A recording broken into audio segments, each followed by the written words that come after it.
আমাদের দেশে হিউজ পরিমাণ মানুষ আছে যারা শুটকি পছন্দ করে না শুটকির বাজে স্মেলের জন্য। বাট কিছু কিছু মানুষ আছে যাদের কাছে এই শুটকি অনেক ভালো লাগে। তার মধ্যে আমি একজন, আমার কাছেও শুটকি অনেক ভালো লাগে, আমিও একজন শুটকি লাভার। বাট আমার একটা প্রবলেম হলো, সবাই শুটকি রান্না করলে আমি সেটা খেতে পারি না। স্পেসিফিকভাবে যখন কেউ শুটকি রান্না করে তখনই আমি ওটা খাই। সো হ্যালো এভরিওয়ান, আজকে আমি আপনাদের সাথে শেয়ার করব আমার ফুপির হাতে শুটকি রান্না। আমি যখন আমার ফুপির কাছে যাই তখন আমি আমার ফুপিকে রিকোয়েস্ট করি যে ফুপি আমাকে একটু শুটকি রান্না করে খাওয়াও, বিকজ ফুপিকে ছাড়া আর কারো শুটকি খাওয়ানো অতটা আমি টেস্ট পাই না। প্রথমে ফুপি কি করলো, শুটকিগুলোকে খুব সুন্দর মতন গরম পানি নিয়ে ধুয়ে নিল।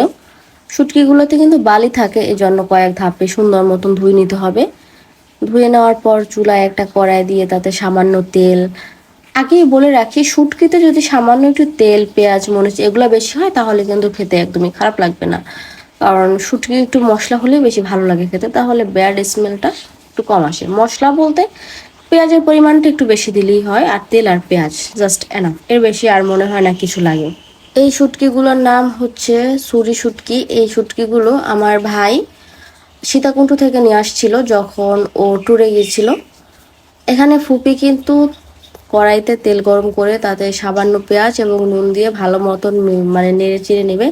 আপনারা কিন্তু এখানে দেখতে পাচ্ছেন পেঁয়াজের পরিমাণটা কিন্তু অনেক। বাট আমার ফুপি যেটা বললো যে শুটকিতে নাকি এভাবে পেঁয়াজ দিয়ে খেলে ভালো লাগে। যদিও আমি নিজে রান্না করতে পারি না তেমন, আমি একবার রান্না করছিলাম বাট নিজের রান্না নিজেই খেতে পারি না, এত পরিমাণ ব্যাড স্মেল আসছিল। এই জন্য আমি যখনই ফুপির সাথে দেখা হয় তখনই আমি ফুপির কাছে বায়না করি যে ফুপি আজকে শুটকি করো, শুটকি করো এভাবে। তো লাস্ট মান্থে আমি যখন ঢাকা গিয়েছিলাম আমার কোনো কাজে, তখন ফুপির তো আমার ঢাকা থাকে, ফুপির কাছে গিয়ে আমি বললাম যে ফুপি আমার জন্য অন্য কোনো কিছু রান্না করতে হবে না, তুমি জাস্ট একটু শুটকি রান্না করো। তো ফুপি বলতেছে যে আবার কেমন মেহমান, মেহমান আসলে তারা মাছ, মাংস, রোস্ট, কুমড়া, পোলাও এগুলো খেতে চায়। বাট তুমি হচ্ছে এক অদ্ভুত মেহমান যে শুধু বায়না করো শুটকি খাবে।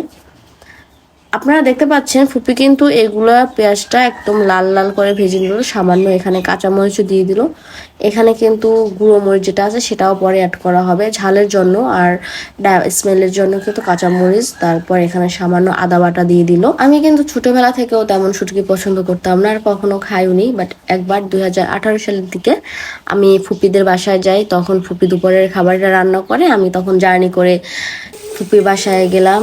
গিয়ে দেখি এই সমস্ত কিছু আছে। তো ফুপি বললো যে আচ্ছা ঠিক আছে, তাহলে এখন তুমি যখন এটা খাবে না তাহলে আমি অন্য কিছু একটা রান্না করে নিয়ে আসি।